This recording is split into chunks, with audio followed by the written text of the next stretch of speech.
Indra Mahkota. Terima kasih Datuk Yang Tua. Saya pun rasa pening kita bincang pasal bab apa ni sekarang ni. Semua masuk nelayan apa semua. Tapi tak apalah, okey. Sebagai penghibur, sebagai hiburan, okey, tak apa. Terima kasih. Terima kasih. Di bawah B10. Ini Indra Wasih. Indra Wasih. B10.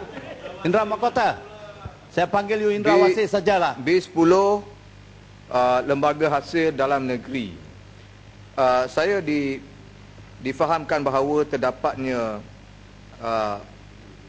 kutipan tambahan sebanyak 20 bilion ringgit. Saya tidak ada masalah dan perkara ini perkara yang baik dan kita harus beri pujian kepada lembaga hasil negeri kerana dalam keadaan negara kita berdepan dengan kehilangan sumber, kehilangan hasil dan sebagainya, mereka berjaya meningkatkan hasil kutipan sebanyak tambahan 20%.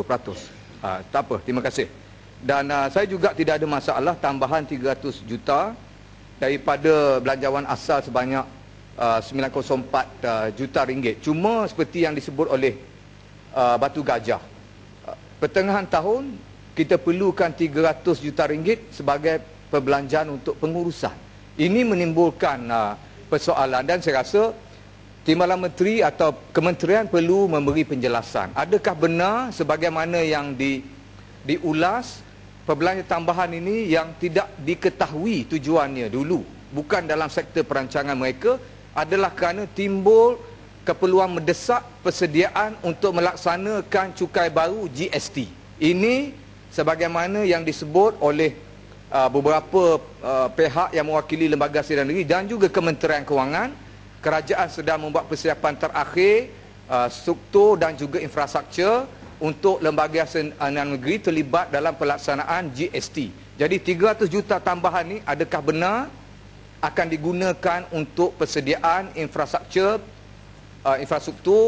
pelaksanaan cukai GST sebagaimana yang dijawab juga oleh Perdana Menteri, cukai baru ni akan dilaksanakan sepenuhnya selepas pilihan raya umum ke-13. Ini jawapan yang diberi oleh Perdana Menteri dalam persidangan ketua-ketua CEO FOK di Kuala Lumpur menjawab kepada wartawan asing.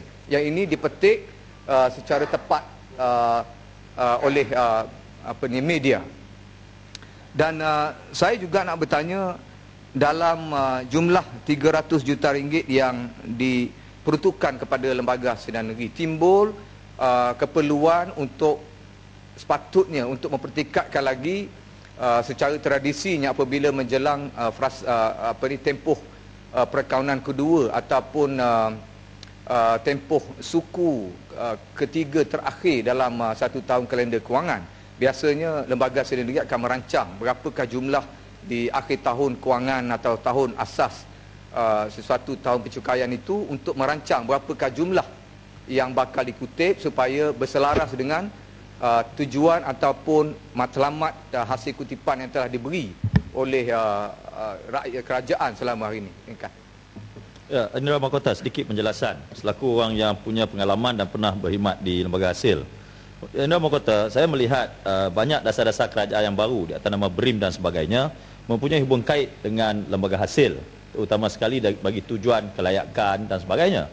Tapi Indra Mahkota, saya melihat lebih pada itu lagi, perkara tersebut ada menjadi beban kepada golongan-golongan bawahan, terutama mereka di kampung. Di balik pulau sendiri saya tengok mereka kadang ada satu, saya kata, ketidakfahaman ya mengenai tanggungjawab cukai ini, sehingga kan perkara tersebut berlaku apabila mereka mula nak mendaftar mendapat permohonan BRIM. Jangan saya ingin tanya penjelasan Indra Mahkota, di dalam kerajaan mengambil dasar kita panggil apa, memungut cukai, pendekatan penguatkuasaan.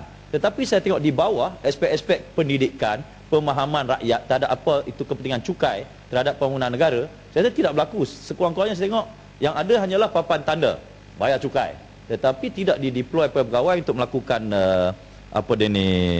pendidikan kepada rakyat. Apa itu penting cukai dalam pembangunan negara? Terima kasih rakan yang berhormat balik pulau.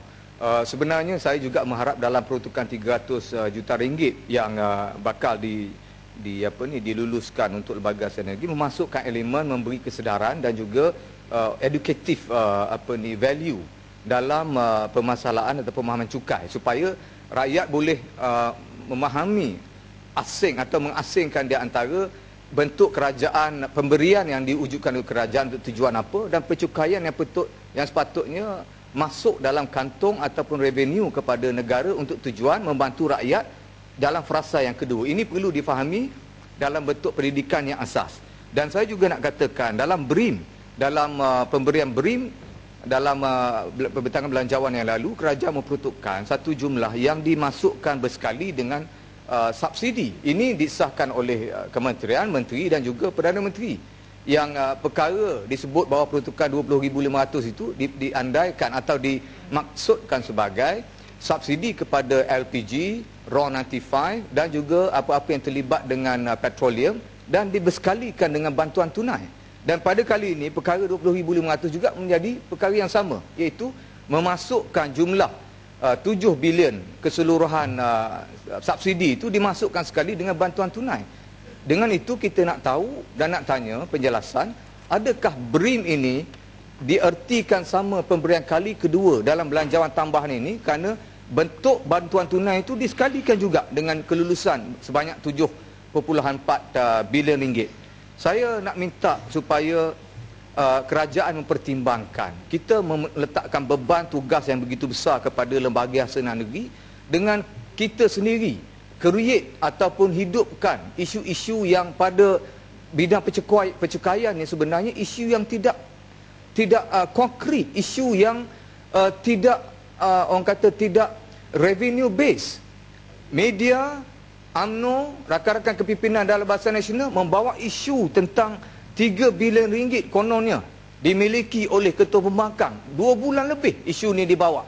Tetapi kita harus memikir ini beban kepada lembaga hasanah negeri. Mereka lebih profesional dan mereka melihat ada ketidakkemunasabahan atas dakwaan yang dibuat oleh kerana kepentingan dalam politik. Mereka lebih profesional. Tak cukup dengan dakwaan mengatakan tuduhan ada 3 bilion, 8 bilion, 20 bilion. Tak cukup. Mereka melihat sama ada logik asas percukaian tu ada atau tidak. Saya percaya kalau benda itu ada asasnya, dah lama dah penyiasatan dilakukan. Dan ahli-ahli pentadbir yang terlibat dalam bidang penyiasatan cukai, mereka takkan terpedaya dengan cerita berkenaan media politik ini. Kita tahu, kerajaan pun tahu, dan berapa kali telah ketua pembangkang kata kalau sedianya ada, betul ada dokumen, kenapa tak keluarkan? Dan kita bersedia. Kalau benar perkara itu boleh disiasatlah. Tetapi perkara ini tidak berlaku. Saya berharap Datuk Yang Bertua, rakan-rakan lembaga hasil dalam negeri ada di dalam Dewan pada hari ini. Sekiranya benar kita nak melihat adanya usaha membaiki kebocoran, keterisan, pelarian cukai, pengelekan cukai yang begitu berleluasa, saya seru kepada lembaga sinergi, jalankan segera siasatan, jangan pilih siapa. Kita nak kalau boleh isytiharkan kepada lembaga sinergi, semua menteri-menteri kabinet, timbalan menteri, ketua-ketua kerajaan, ketua-ketua GLC, CEO, buat isytiharan terbuka. Kita beri dia 2 orang min test capital segment, nak tengok betul ke tidak mereka berbelanja seimbang dengan pendapatan mereka. Sekiranya perkara ini tidak dibuat, jangan kita main politik mengatakan ketua pembangkang ada 3 bilion, 20 bilion, 50 bilion. Ini memberi beban tanggungjawab yang cukup berat kepada lembaga hasil. Kita membayangkan seolah-olah mereka tidak mahu mengambil tindakan dan membuat kerja. Saya rasa tidak adil. Tidak adil kita mengeluarkan kenyataan begitu. Media-media membawa cerita seolah-olah lembaga hasil tidak mengambil tindakan atas dakwaan tadi. Perkara ini tidak benar. Habis. Sedikit pengerusi. Saya berminat kerana ini ada hubungan antara politik dan kewangan, iaitu antara isu yang paling saya rasa Dewan Yang Mulia ini patut beri penekanan, dan saya rasa dari sisi percukaian yang dicadangkan oleh kawan saya tadi, Rakan Bijaksana Dapil Mahkota, bahawa menteri-menteri perlu mengisytiharkan dari aspek pencukaiannya. Kerana saya rasa perkara ini akan menjadikan lebih telus.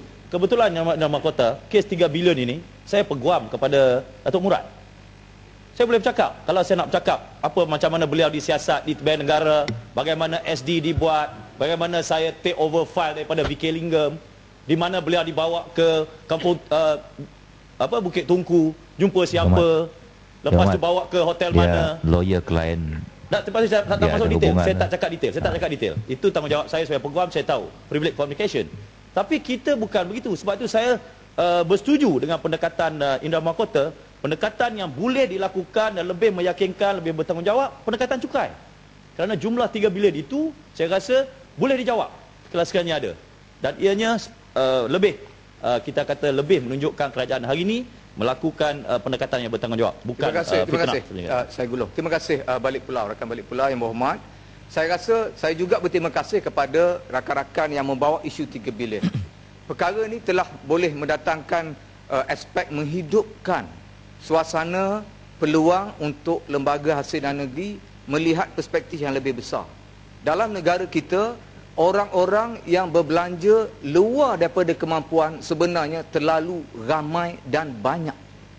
Tokoh-tokoh yang berada di luar sana, seperti Kota Belud sebagai contohnya, sudah tentu menyokong usaha untuk menjalankan peristiharan ini dengan bantuan lembaga hasil dan negeri dalam bentuk penyataan modal dan sebagainya, ataupun dalam bentuk kaedah penyiasatan yang selalu kita ada prosedur dia. Kita boleh kenakan, boleh laksanakan. Dan Datuk Yang Betul, pagi tadi saya cukup hairan. Jawapan ini saya minta daripada rakan-rakan dan juga Timbalan Menteri. Perdana Menteri mengumumkan pagi tadi semasa menjawab jawapan lisan berkenaan Kementerian Hal Ehwal Keluarga Wanita dan Keluarga yang tidak ada nampaknya dalam belanjaan tambahan, tertinggal.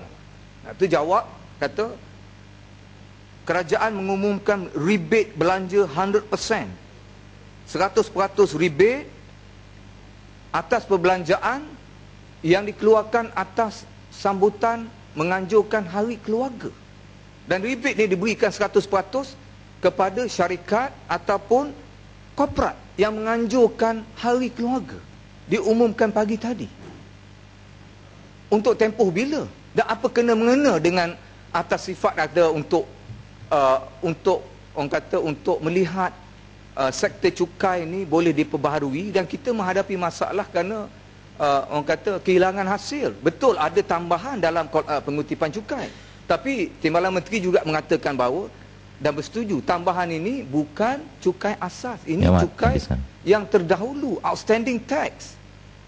Kita lebih bertekankan kepada efisiensi ataupun efisiennya sistem semasa untuk mengutip. Dan saya sekali lagi saya merasakan beban ini telah diletak kepada lembaga hasil negeri atas pengumuman pagi tadi. Kita tidak ada penjelasan yang tepat sama ada ini semata-mata nak jelaskan untuk tujuan pilihan raya. Saya tak rasa boleh dilaksanakan kerana perkara ini masih belum dibentang dalam Dewan, masih belum melakukan pindaan dalam akta untuk membolehkan rebate 100% diberi kepada syarikat ataupun ahli korporat.